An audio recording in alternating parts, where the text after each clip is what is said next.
Welcome to the Sunday Reach by Indian Dominicans.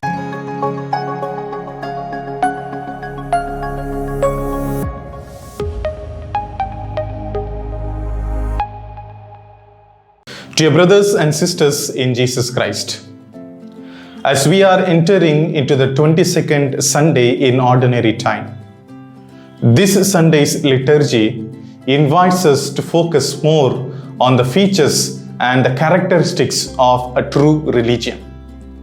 It is not just a scrupulous external observance of rules, laws, traditions, and rituals.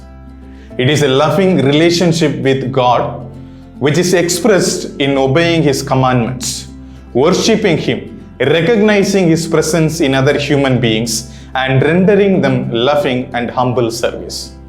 Our prayers, our rituals, our sacraments, and our religious practices only help us to practice this true religion in our daily lives.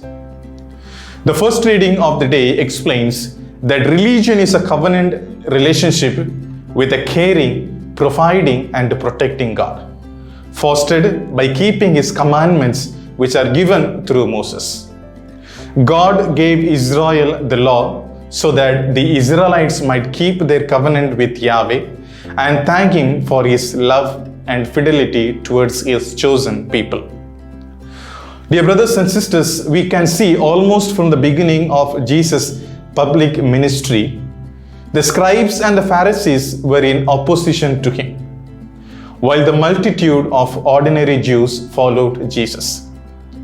The leaders accused Him of blasphemy when He forgave the sins of the paralytic. When the disciples ate the ears of corn from the field on the Sabbath day, they accused Him of breaking the laws. They even called Him the friend of tax collectors when He went to eat with Matthew, the tax collector, in his house. Dear brothers and sisters, in today's gospel, we also see the same scribes and the Pharisees accuse Jesus of breaking the custom and failing in religious duties as He permitted His disciples to eat without washing their hands. Dear brothers and sisters, Jesus, knowing the evil intention of these Pharisees and the scribes, He does not answer their question. Rather, He goes on to quote from Prophet Isaiah to say that these people honor Me with their lips, but their hearts are far from Me. By this, Jesus meant to say that religion in the name of the traditions, it is good and healthy to practice traditions. But the Pharisees and the scribes take them to the another extreme and distort the real and true practice of the religion. In the course of observing these traditions, the religion is degenerated into an activity of mere performing the rituals. Jesus goes on to teach the crowds the true meaning of a religion, and in doing so, He confronts their traditions and their customs. He says it is not what goes inside defiles a human being, rather what comes out. Jesus shifts the focus from the external to the internal, from external observance to the genuineness and sincerity of their hearts, as He says how people act and what people do.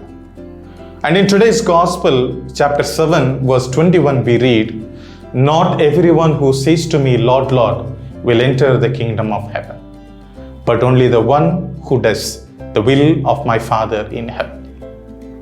Therefore, dear brothers and sisters, following Jesus is not a mere matter of listening or talking. Rather, it is a matter of doing and obeying God's will. In the second reading, we see the Apostle James exhorts his believers by saying, "Be doers of the word and not hearers only, and deluding yourselves. For if anyone who is a hearer of the word and not a doer, he is like a man who looks at his own face in the mirror. He sees himself and then goes on and forgets how he looked like. But the one who peers into the perfect law of freedom and perseveres is like a man who hears and practices, and he shall be blessed in what he does. Dear brothers and sisters, the passage from James will remind us of what true religion and true worship is all about.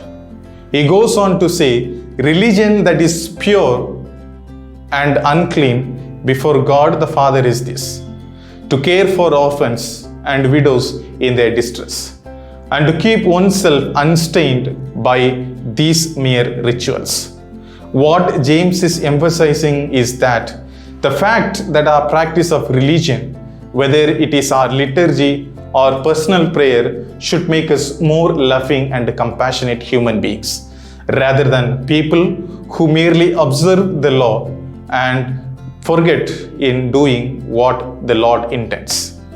Our traditions, our customs, even the most sacred, do not really matter if they do not make us loving our people.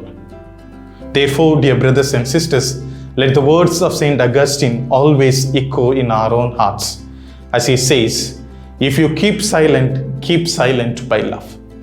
If you speak by love. If you correct by love. If you pardon by love. Let love be rooted in you. And from this root, nothing but only good can grow in our lives. Amen.